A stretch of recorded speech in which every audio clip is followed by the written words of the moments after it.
I'll never forget the way she said it. "Starting today, you'll be reporting to me."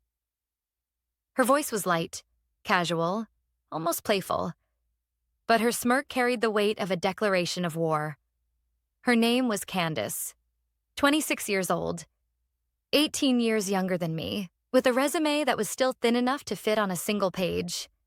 She had been hired just last week, yet somehow, overnight, she was announced as the new head of my department. I'd been with the company for nearly 2 decades. My title, Senior Operations Manager, didn't even begin to describe what I really did.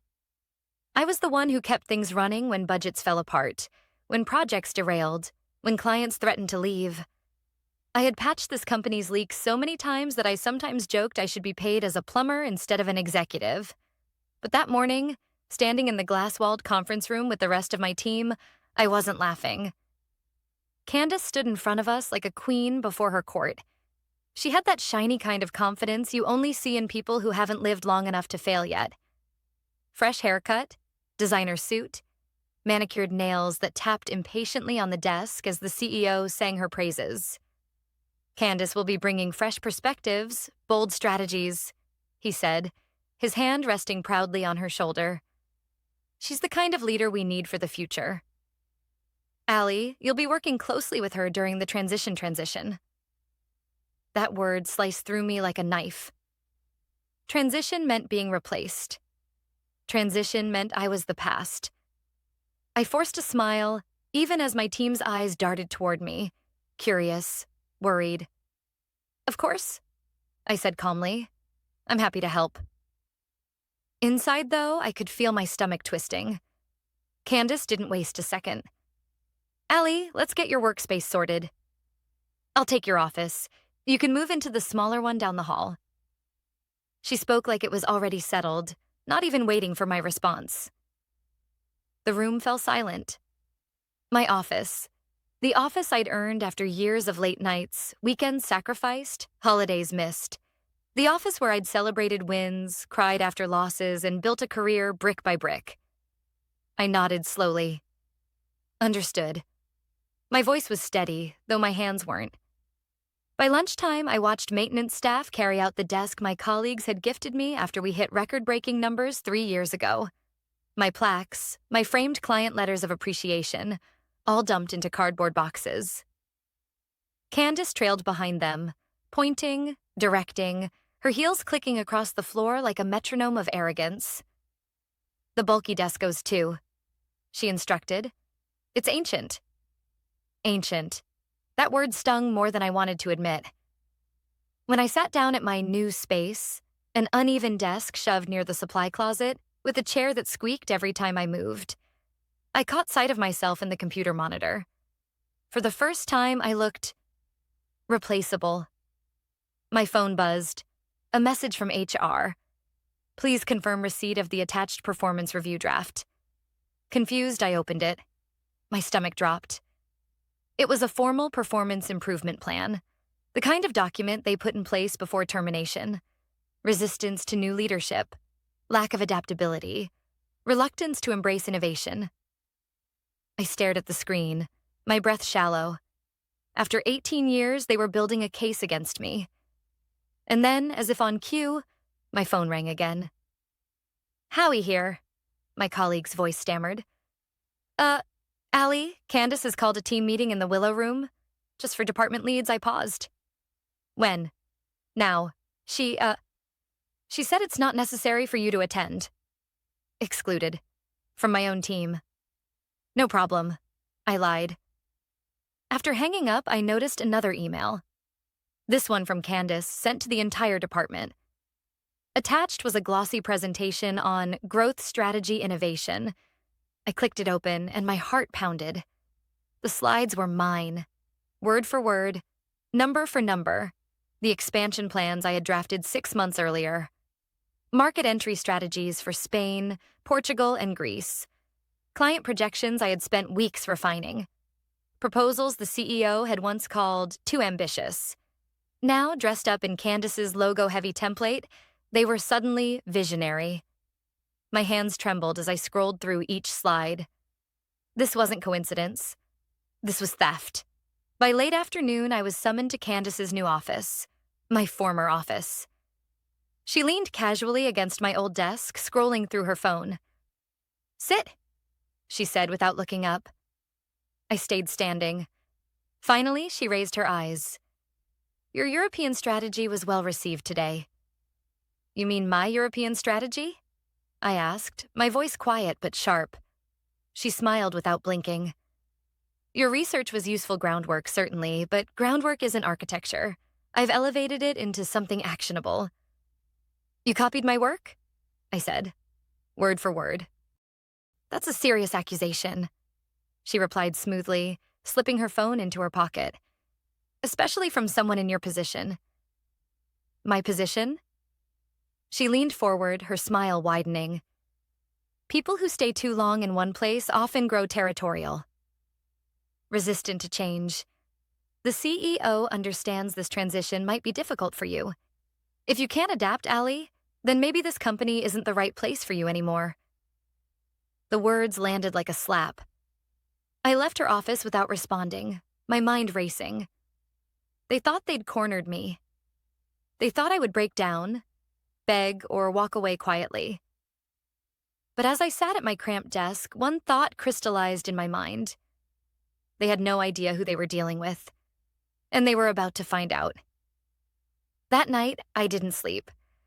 I lay awake staring at the ceiling, replaying every moment of the day. Candace's smirk, the CEO's blind faith in her vision, the look on my colleagues' faces as they avoided eye contact. I had given this company 18 years of my life. I had sacrificed dinners with my husband, school plays, family vacations, all for a job that now seemed determined to erase me. And yet, despite the humiliation, I wasn't angry. Not in the way they expected. I felt clear. They thought my power came from a title, a desk, or an office with a view. But my real power was something they couldn't strip away so easily. Memory, documentation, 2 decades of watching, listening, and saving every important scrap of paper, every email, every contract. I kept an external hard drive at home, locked in a filing cabinet. A habit I'd built after nearly losing critical records during a server crash 10 years ago. That habit was about to become my weapon. The next morning, instead of crying in the bathroom or drafting a resignation letter, I went straight to that cabinet. I pulled out the drive and plugged it into my laptop. There they were. Thousands of files, meeting notes, contracts, presentations, financial reports, email backups, a complete shadow archive of the company's history. I spent hours scrolling, connecting dots, cross-referencing proposals with approval records. And then, there it was, buried in an old project folder. 6 months ago, I had submitted the European expansion strategy that Candace had claimed as her own. The original file still carried the timestamp of submission to the CEO's inbox. Even better, the follow-up emails where he rejected it. His words were clear. Too ambitious, not realistic. Now, the exact same numbers were suddenly revolutionary under Candace's name. It wasn't just about stolen ideas. This was evidence of something bigger. The CEO's selective blindness, the manipulation of leadership, the rewriting of history. But I wasn't ready to strike yet. Not until I had something undeniable. By week 2, Candace had tightened her grip on the department. She began hosting closed-door meetings with my team, and whenever I passed by, their laughter stopped abruptly. She walked through the office with the confidence of someone untouchable. One afternoon, I overheard her in the break room. Her voice carried just enough for me to catch the words. "Allie's a nice person, but she's stuck in old ways. The board sees me as the future. Honestly, it's only a matter of time before she phases out completely." I didn't confront her. I just noted it. Words can disappear in the air, but actions leave traces, and I knew where to look. The next day, HR called me in. A formal meeting. My stomach tightened as I sat across from a woman I'd known for years. "Allie, we've received concerns about your adjustment to new leadership. We'd like you to sign this acknowledgement of your performance improvement plan." She slid a document across the table. I skimmed it. Cold language jumped off the page. Resistant, outdated, not collaborative.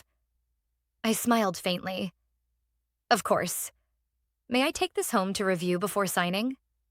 She hesitated, then nodded. Yes, but please return it by Monday. I left with the document tucked neatly in my bag. It was exactly what I needed. Proof they were laying the groundwork to push me out. That evening, I worked late at my kitchen table. I built a file, carefully layering evidence. The rejected proposal with its original timestamp, Candace's plagiarized slides, copies of emails showing my authorship of client strategies, the PIP ready to show how they were framing me. And then something else caught my eye. A financial report buried in a shared folder from last quarter. Candace hadn't even been hired yet, but her name appeared in the consultant review notes. She had advised the CEO before the merger was finalized. I sat back, stunned. Candace hadn't just appeared out of nowhere. She had been planted long before she walked through the doors on her first day. By midnight, the file was complete. Clean, undeniable, chronological. A single document that told the story from beginning to end. The next morning, I walked into the office calm and collected. Candace was already there, rearranging my former office to her liking, barking instructions to maintenance about replacing the blinds. She didn't even look up when I entered. Allie, make sure the Winterman account files are transferred to me by end of day. Oliver prefers working with me now. I placed a folder on her desk. Of course, I said softly. Her eyes flicked down. She opened it absent-mindedly, then froze. Her smirk vanished. Color drained from her face. This is, she stammered, flipping through the pages, each one carefully tabbed and highlighted. She shoved the chair back so hard it scraped the floor. You can't. Without another word, she stormed out of the office, the folder clutched in her hands. I watched her heels strike the floor in sharp, furious beats as she marched straight toward the CEO's office. I leaned back against the doorway, my heart steady. The first shot had been fired. And this was only the beginning. I didn't have to wait long. Within minutes, voices carried down the hallway from the CEO's office. At first muffled, then sharp. Candace's voice, high-pitched and frantic. Gerald, the CEO, trying to calm her down. I stayed at my desk, deliberately calm, clicking through emails as though nothing unusual was happening. By the time the door opened, the whole floor had gone silent. Candace stormed past, her face red, folder clutched tightly against her chest. She didn't even look at me. Gerald followed more slowly, his expression unreadable. Allie, he said, his voice quieter than usual. Could you step into my office for a moment? I stood, smoothed my jacket, and followed him inside. The door shut with a soft click. For a moment, neither of us spoke. Gerald sat behind his desk, fingers steepled, his eyes searching mine. On the coffee table lay the folder I had placed on Candace's desk, now half open, papers spilling out. Where did you get this? He asked finally. I compiled it, I replied. From my own work files, emails, project archives, every document in there belongs to the company. I've simply kept records. His jaw tightened. You're accusing a new department head of plagiarism. That's a serious claim, Allie. I leaned forward slightly. It isn't a claim. The timestamps, the emails, they speak for themselves. He exhaled slowly, flipping through the pages again. You understand how this looks? Internal conflict. One leader undermining another. The board doesn't want politics, not after the merger. I held his gaze. This isn't politics. This is the truth. And if we ignore it, the consequences will be far greater than office gossip. He said nothing for a long moment. Then, reluctantly, we'll review it. In the meantime, I expect you to remain professional. No more. Surprises, I nodded once. Of course. But when I stepped out of his office, every pair of eyes in the corridor shifted toward me. People who hadn't spoken to me in weeks suddenly looked nervous. Darlene, who used to share lunches with me, offered a weak smile. Howie quickly turned back to his screen, pretending to be busy. Candace didn't return for the rest of the day. That evening, just as I was about to leave, a notification popped up on my screen. Meeting invite. Executive conference room. Tomorrow, 9 a.m., mandatory. No subject line, no agenda. Just one word in the sender field. Gerald. I knew then that this wasn't over. The next morning, I dressed carefully. Neutral colors, professional but understated. No sign of weakness, no sign of arrogance either. When I arrived, the entire executive team was already seated around the long, polished table. HR was there. Legal counsel, too. And at the far end, Candace. She avoided looking at me, her posture stiff, hands clasped tightly on the table. Gerald cleared his throat. We're here to address certain concerns that have been raised regarding departmental leadership. All eyes shifted to me. Candace was the first to speak. This is retaliation. Allie has been resistant from day one. I've done nothing but try to modernize our processes, and she's twisting things to protect her position. Her voice trembled slightly, but she masked it with indignation. I waited until she finished, then opened my laptop. With permission, I'd like to show a few documents. Gerald gave a curt nod. I projected the screen onto the wall. First, the original email I'd sent 6 months earlier. Proposal attached. The timestamp, the subject line, the CEO's reply. Too ambitious, not realistic. Then I opened Candace's version. Submitted last week. Identical numbers, identical targets, identical phrasing. Only the formatting had changed. Murmurs rippled around the table. HR leaned forward. This appears troubling. Candace snapped. Coincidence. Market analysis often produces similar results. I clicked to the next slide. Coincidence doesn't explain why the formatting errors in my draft, the extra space before Portugal, the misaligned bullet under Greece, appear exactly the same in her presentation. The room went silent. Gerald rubbed his temples. Candace, how do you explain this? Her jaw clenched. Allie is manipulating the narrative. She's been compiling records for years, obsessively. Who knows what else she's twisted? I closed my laptop calmly. Everything I've presented can be verified. Every file came from company servers. Nothing altered. Legal counsel scribbled notes, frowning. HR whispered something to Gerald. Finally, Gerald raised a hand. Enough. We'll conduct a full review. Both of you will remain in your positions until further notice. But I expect cooperation. No further escalation. Candace's chair screeched as she pushed back. This is ridiculous, she snapped, storming out of the room. The executives exchanged uneasy glances. I remained seated, hands folded neatly, my expression calm. When the meeting adjourned, Gerald caught my arm. His voice low, urgent. Allie, be careful. You've stirred something bigger than you realize. I met his eyes. I know. And I did. Because in my bag, alongside my laptop, I carried another folder.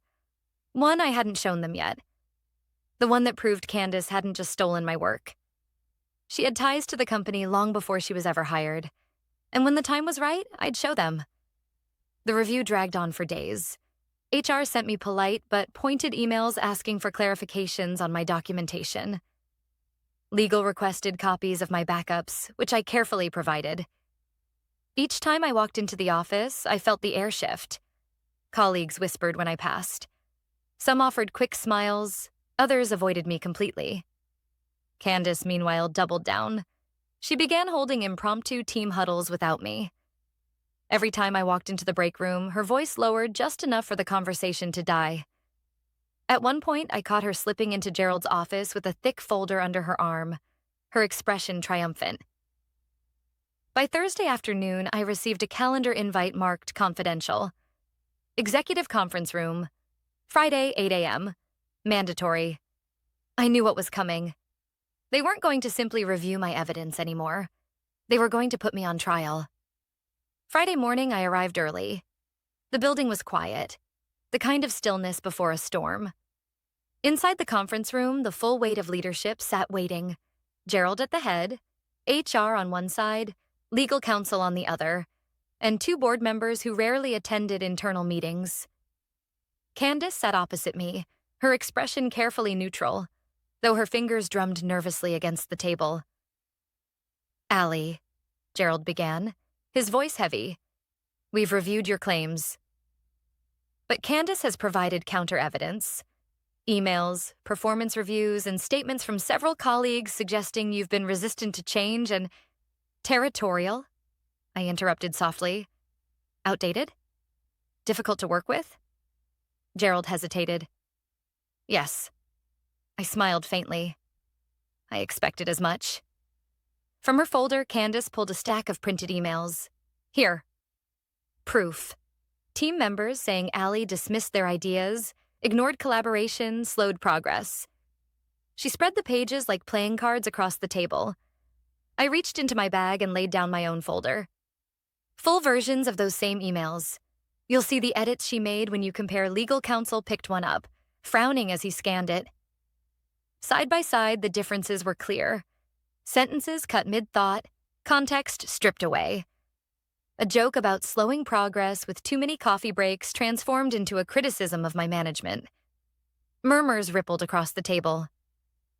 Candace's cheeks flushed. "She's twisting this." I stayed calm. "No, I simply kept the records. That's the difference between us, Candace. You manipulate stories. I preserve them for a moment." The room tilted in my favor. Gerald rubbed his temples, clearly torn. That was when I placed one more sheet on the table. Not dramatic, not flashy. Just a printed contract note from 6 months ago. "This," I said evenly, "is a consultant agreement.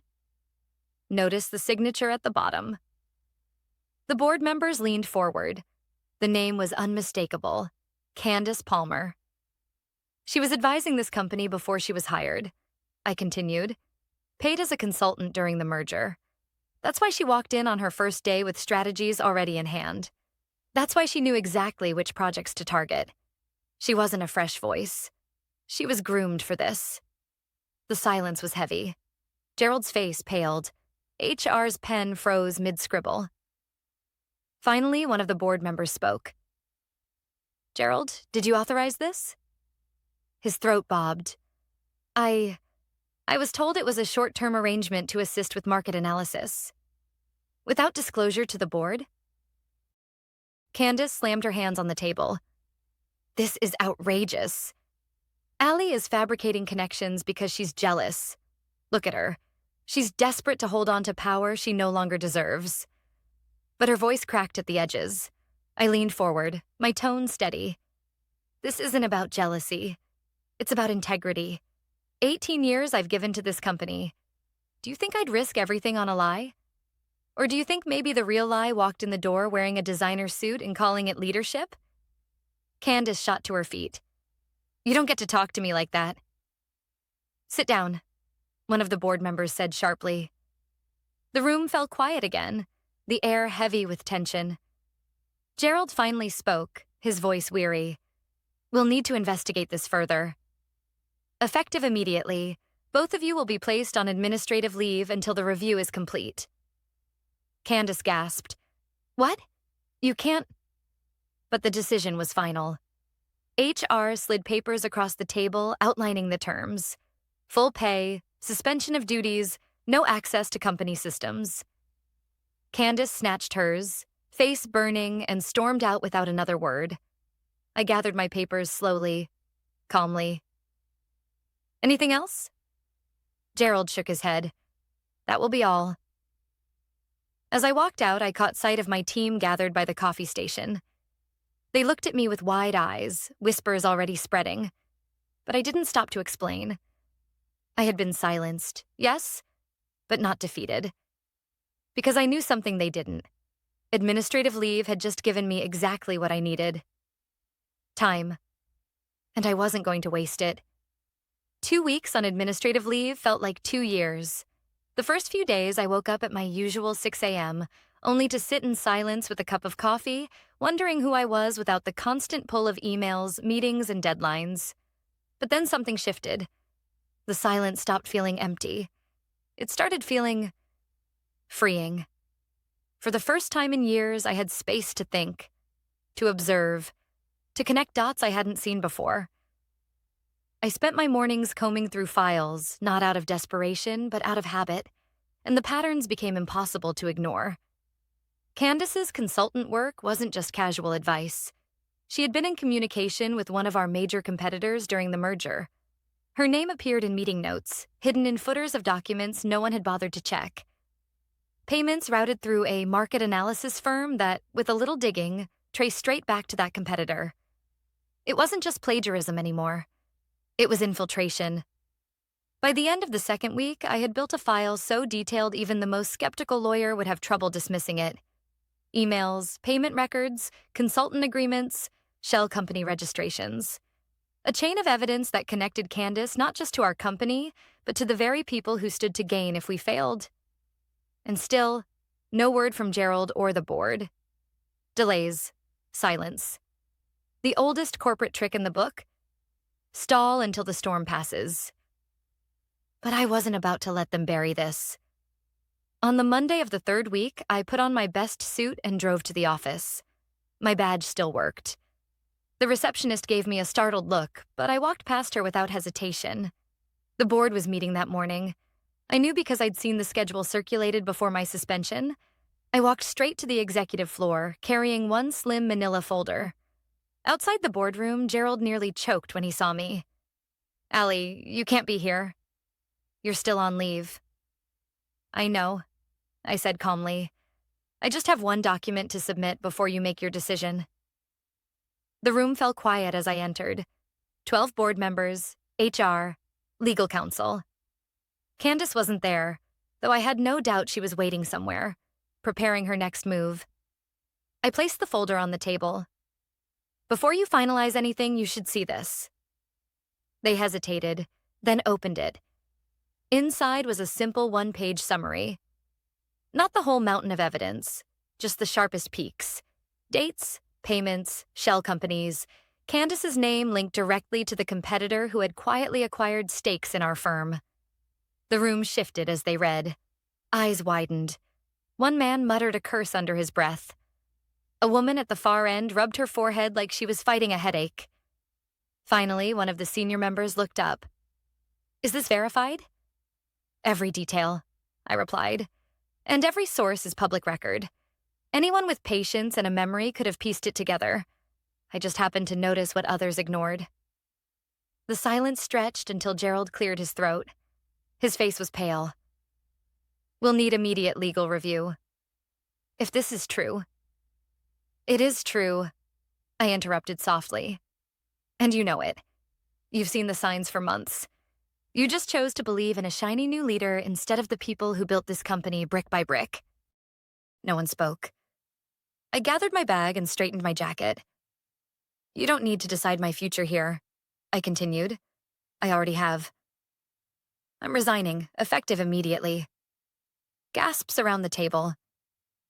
Gerald leaned forward. "Allie, wait. We need you." I shook my head. "No, you need someone you respect." And that was never me. You applauded when my work was stolen. You put me on a performance plan after 18 years of loyalty, and you ignored every warning until it threatened your bottom line. I won't fight for a seat at a table where I was never valued. I walked out before they could respond. That afternoon, as news spread of Candace's suspension pending investigation, my phone rang nonstop.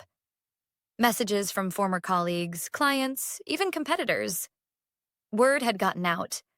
About the file, about the infiltration, about me. One message stood out. Oliver from Winterman Group. "If you're leaving that circus, we'd like to talk. We could use someone with your eye for detail." For the first time in weeks, I smiled.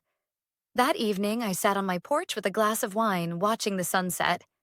The company I had given 18 years to was crumbling under the weight of its own arrogance. Candace would face consequences, maybe even legal ones. Gerald would scramble to reassure shareholders. And me? I was free. Revenge wasn't about seeing her fired or exposing the board's blindness. My revenge was something simpler, sharper. It was walking away on my own terms, with my reputation intact, my integrity proven, and my value recognized by people who actually mattered. Sometimes the greatest revenge isn't destruction, it's refusing to be erased, and rising so far above those who underestimated you, they become irrelevant to your story.